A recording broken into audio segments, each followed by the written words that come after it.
Transparent PC cases are literally cooking your components and nobody's talking about it. $800 to $1,200 for a case that looks fire but thermally? Complete disaster. So you drop $1,000 on this aesthetic flex, right? Build your whole setup around it, RGB lighting, hitting different through tempered glass. You're hyped. You run a benchmark. GPU immediately starts thermal throttling because the airflow design is actual garbage, like engineered garbage. The front panel looks sick, but it blocks 90% of cold air intake. Your thermals are up 30 degrees. 30. And the manufacturers know this. Their own thermal imaging shows it.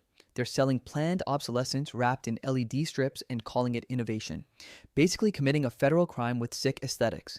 The wildest part, they're updating the design next year, forcing people to buy version 2 to fix what was broken on purpose. That's not hardware. That's a scam with RGB. Follow us on Instagram at ZapShorts for the ones that didn't make it to YouTube. Am I cooked for thinking this? Comment below.